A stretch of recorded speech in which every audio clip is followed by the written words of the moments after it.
Hey guys, welcome back to the channel. Today we are talking about don't screw up your retirement, how it can go horribly wrong. Oof, and it really can. And right out of the gate, one of the places or one of the ways that it can go wrong is that we're comparing ourselves to the wrong people. A lot of times we compare ourselves to, our friends, our family, our coworkers, the people around us, because we think that's a good sample, a good pool to draw from. But honestly, if you're talking about your retirement and you're talking about retirement travel, you really need to be comparing yourself to everyone in the world, not just, to those in your age range around the world, not just those that you are around, because that's not where you're probably going to be spending all of your time.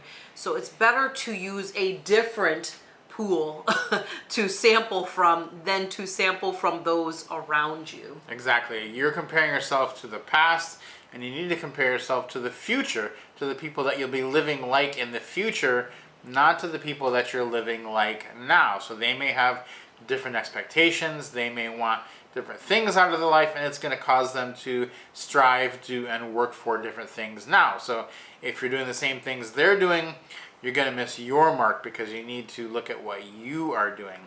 The second way you can screw up your retirement is by using these last few years, these last 5 to 10 years of your work life to be working and working a lot, but not actually adding to your nest egg. And we see this a lot.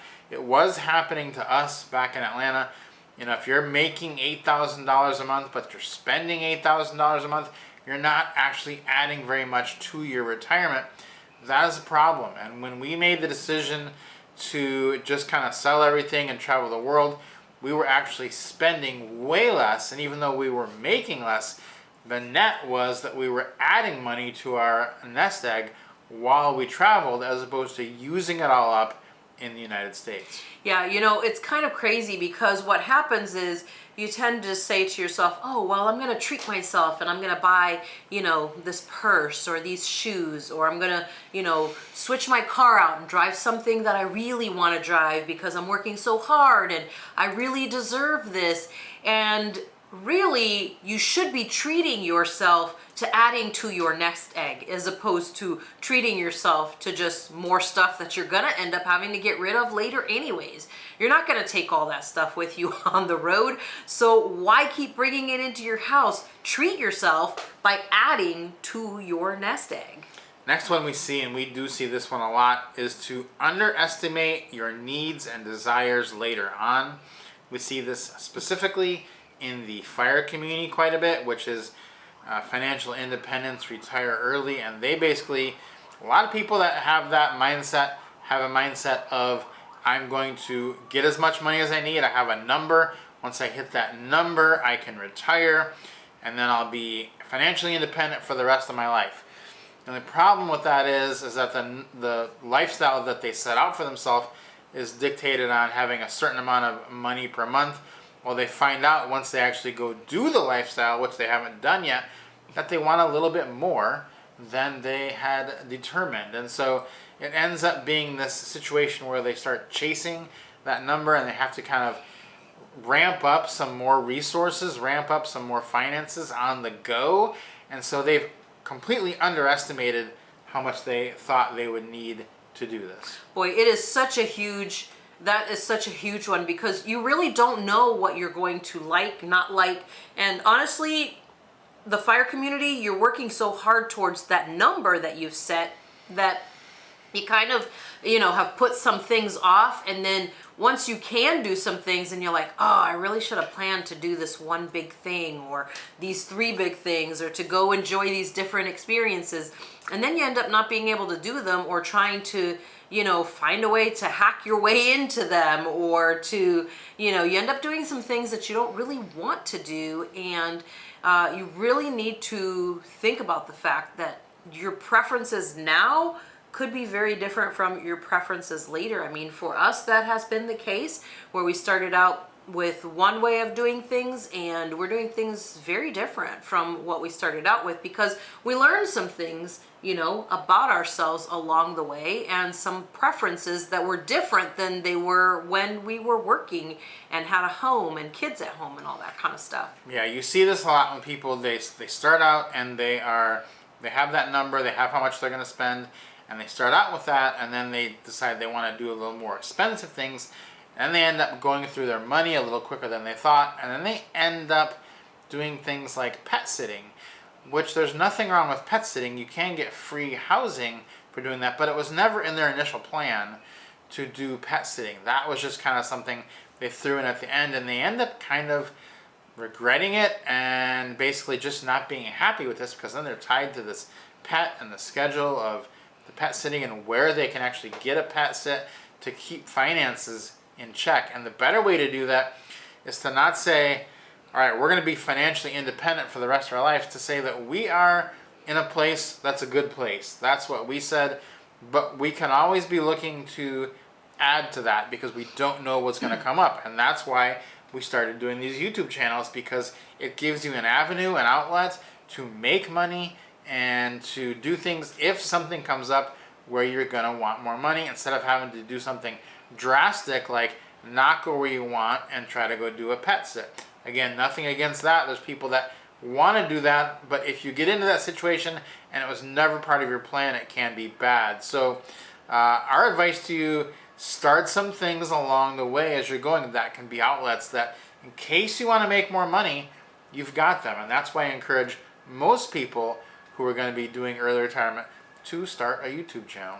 Yeah, absolutely. I think that's one that is challenging for people, is just kind of having that foresight. It's hard to do that, but I think that's kind of, one big flaw, which could get off into a whole other thing, but one big flaw in kind of that FIRE community is that it's not true financial independence really at the end of the day, because you can't just go off and do whatever you want.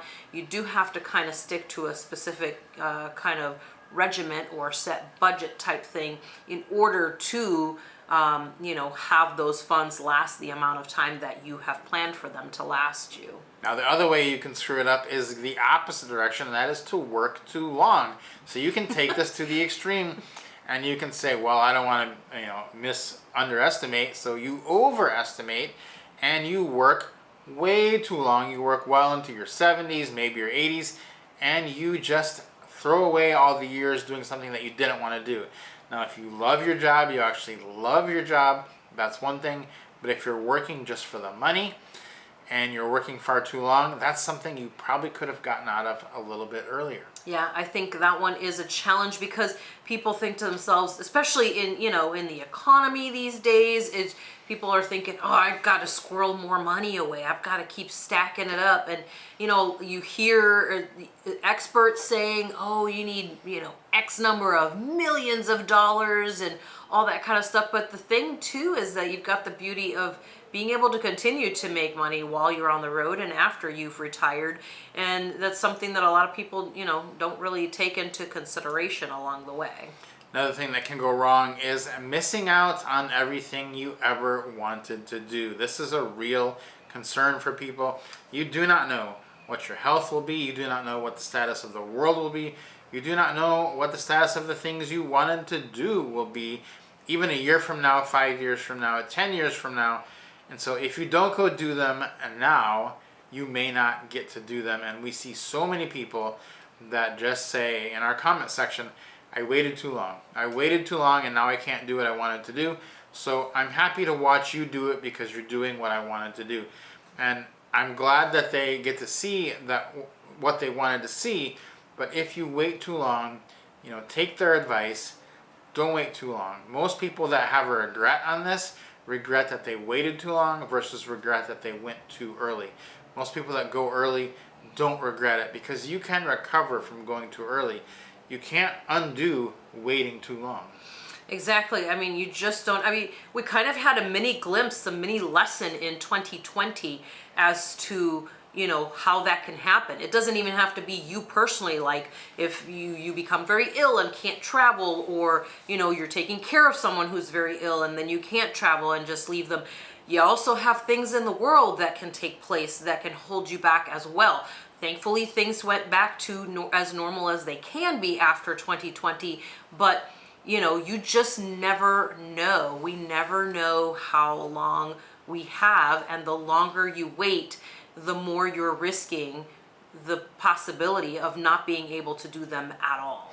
Next thing that can go wrong is being unwilling to make radical decisions that can greatly affect your lifestyle. So just doing things like everybody else and not thinking for yourself and thinking, I could do this a little bit differently and it might work out for me. So for instance, are you willing to live like a minimalist? Because that's going to really change the amount of things you can do. If you're not spending all kinds of money on things every month that you don't really need, you will be freed up to do so much more. That is what freed us up to do everything we ever wanted to do when we started living in a more minimalistic lifestyle. We basically travel with just our 2 suitcases and our carry-ons, and that's all we have. That's all we own. That's all we own in the world. We don't have a storage unit. We just, whatever we can carry, that's what we own. And we really haven't lost anything because of that. But because of that, we have spent a lot less money, and it's afforded us a lot more opportunities.